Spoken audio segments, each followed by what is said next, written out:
Hello and welcome to A Cat in the Garden. Today I am plant shopping again in Hawaii. I'm so excited about this one because it is Plant Hawaii. My husband actually was stationed here with the military about a year and a half ago for a little bit, and he went to this nursery and bought me a plant from here, and he said it was amazing. So I'm really excited to check this out. We have an appointment right now. Last time he was here, they didn't do it by appointment, so you could just come whenever, but now it's by appointment. So we're here, we have an appointment, and I'm very excited. So let's go check it out and see what they got. All right, y'all, you are in for a treat today. So this is the first greenhouse that they took us into. This is the alocasia greenhouse, it seems like. And this tour is kind of where they grow all of the plants.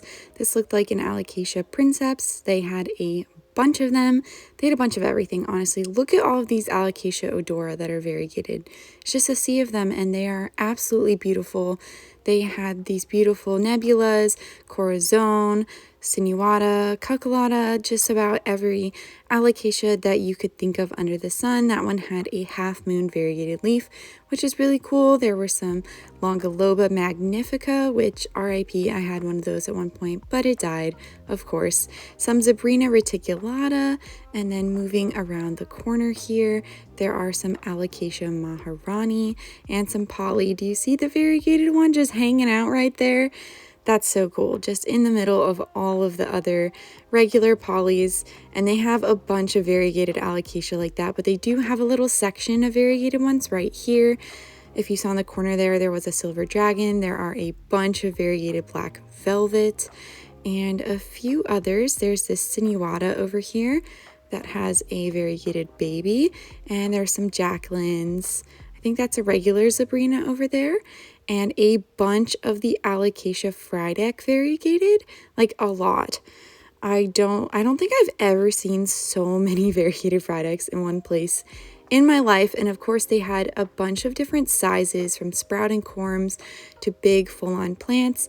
And one of my favorite alocasia, the heterophylla, if I do ever get back into them, I think that's the first one I'm gonna buy because I miss having it in my collection so much. And of course there are some regular frydek too. Can't count them out, but these are just so pretty. Like, I can't stop looking at them, but I know I would kill one in about 2 days, so I'm just gonna admire them from afar. I like to admire them in other people's collections, but look at this one. Look at how big that is. Oh my gosh, I can't get over it. And there's the variegated black stem, as well as the Xanthosoma Mickey Mouse. I think that's the only Xanthosoma I saw in their entire collection, but it's a cute one. I like it anyway. And a sea of little silver dragons, followed by a really nice big mature sinuata, which was looking gorgeous. I mean, all of these plants were so healthy. These were the bisma, I believe. I checked the tags at one point because I was like, I have to get the ID on this one. They're also really pretty. I had one at one point. It also died.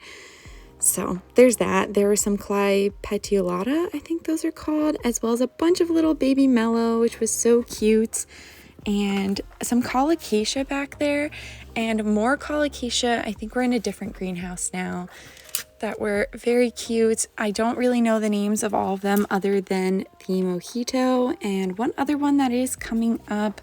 Oh, I do know this one too. That was the Hello Beauty, and some really pretty hibiscus in there. And in the next greenhouse, this is more of the calathea greenhouse.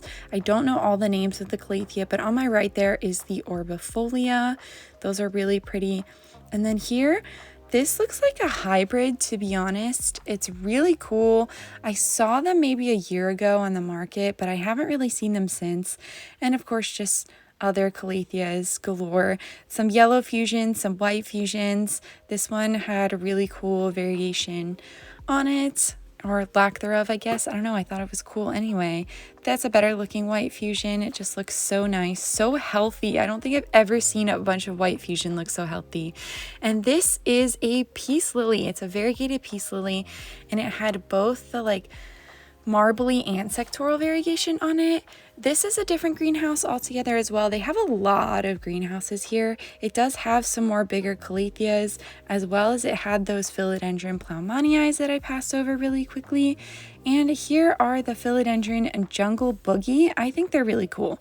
I know the Ring of Fire are cooler, but I also just love a nice big statement philodendron, and those are cheap, so it's always really nice to see them.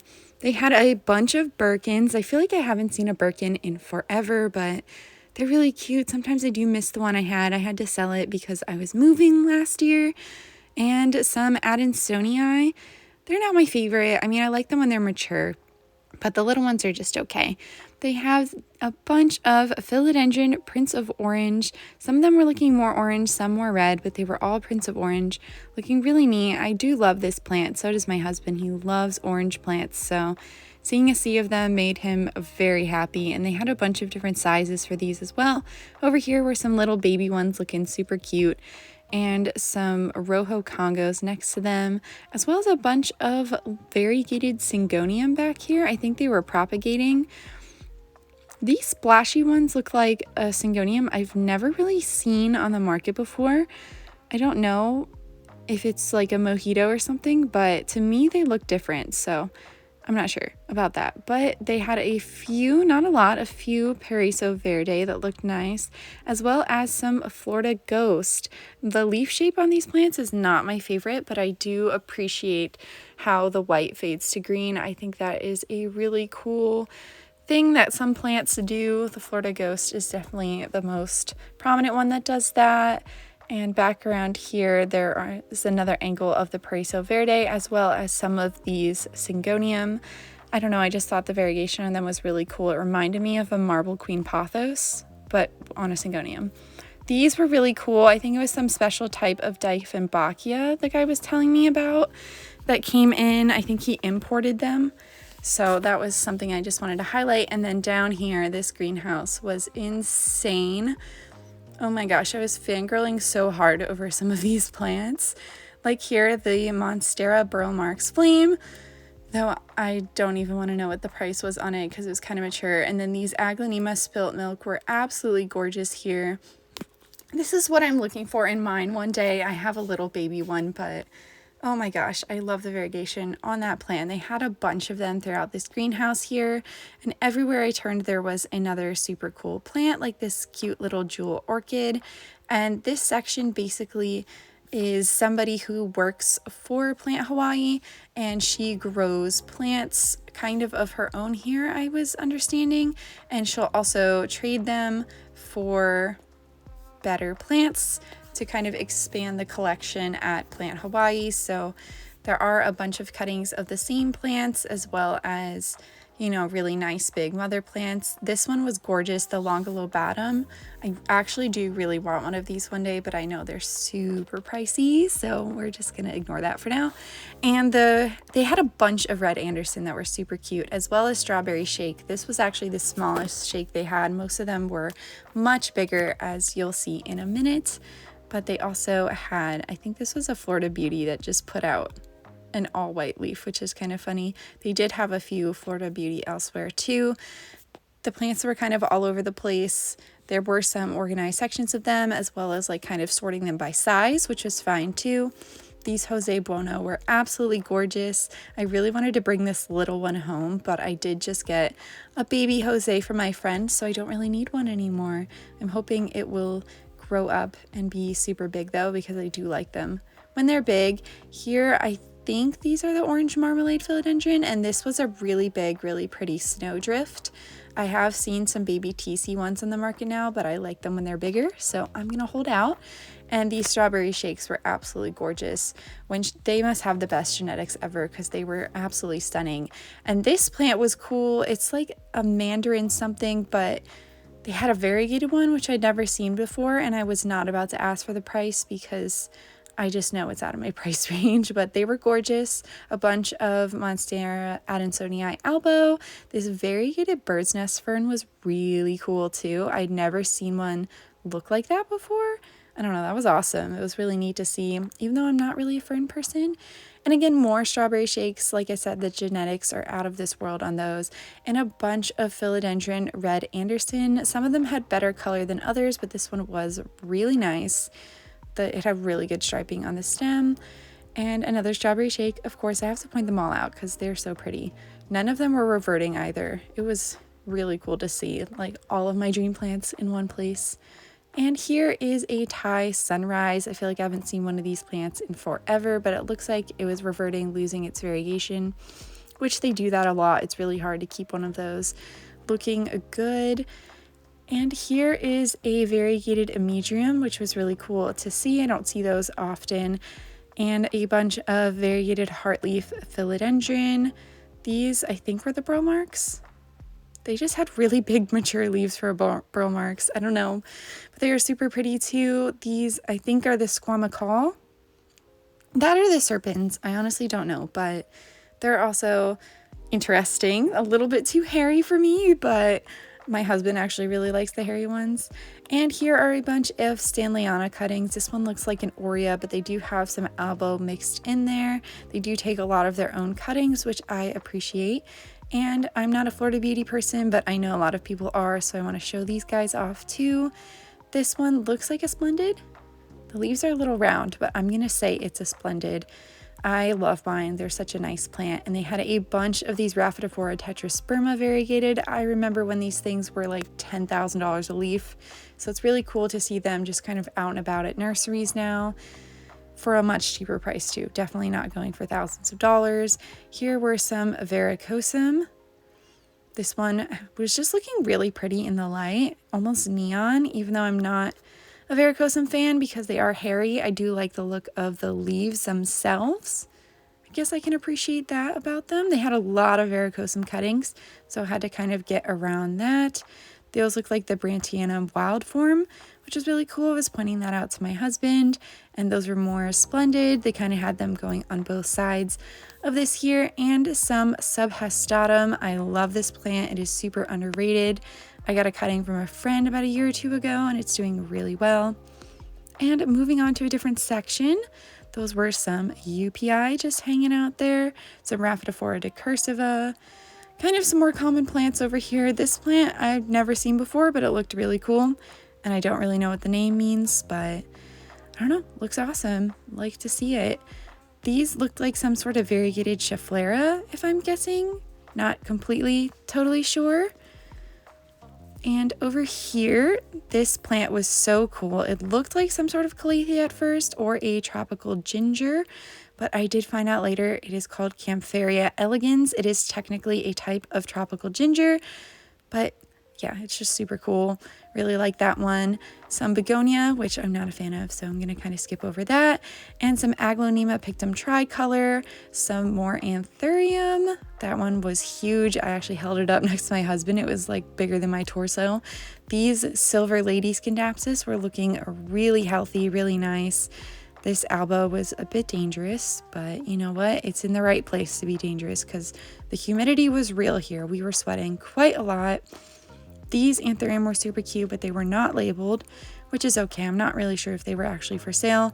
The albas all had great color on them. There were some ties in here as well, but this one was so cool. It was called a Mendelina, I think. I might have gotten that wrong, but super cool plant. They also had in this section some philodendron pink princess along with gloriosum, a bunch of variegated maranta. I tried to get one out and they would just not come out. So I left it there. And next to it were a sea of Syngonium albo. They all had great color on them as well. Okay, so I literally just got home off the plane from Hawaii, so I apologize for the hair. It's been a long 2-day flight back, but I have to open this right away, so I want to show you guys. I did get plants at Plant Hawaii, and I was able to take them with me on the plane. Now this box was too large to be a carry-on, so I ended up putting it into one of my checked bags. And the way that your plants can go with you in soil and pass the USDA inspection when you first enter the Hawaii airport is if they have this sticker on it. So luckily Plant Hawaii is able to do that for us. It's sort of like a USDA kind of cleared, it's pest free or whatever.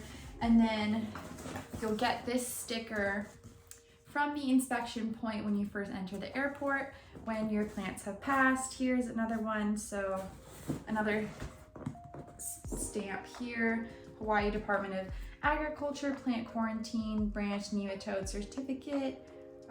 Yeah, they meet California is burrowing in reinformed nematode quarantine requirements, all that good stuff. So basically at the airport, they just need to see those kind of stickers to know that the plant is safe to travel to the mainland United States.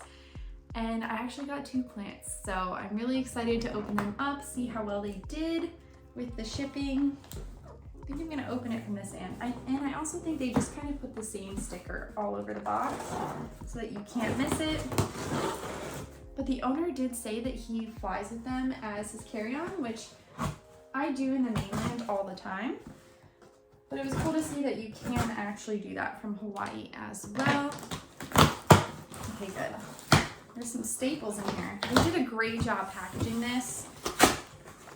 And they're super informative with all of our options to bring these plants back with us. So this is the packaging.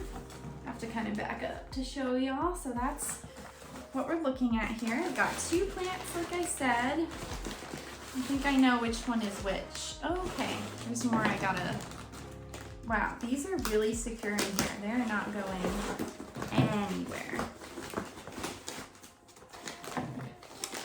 We did a really good job of packaging this. This is on the same level as like when I get Hoyas from Sam's Hoyas, because these plants did not move. Get the little one first, because that's easier. Put this on the ground for now. All right.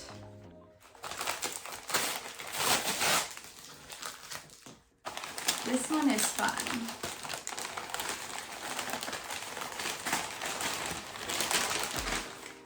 I think we're gonna have, we're gonna have some newspaper that I'm gonna just put down in here.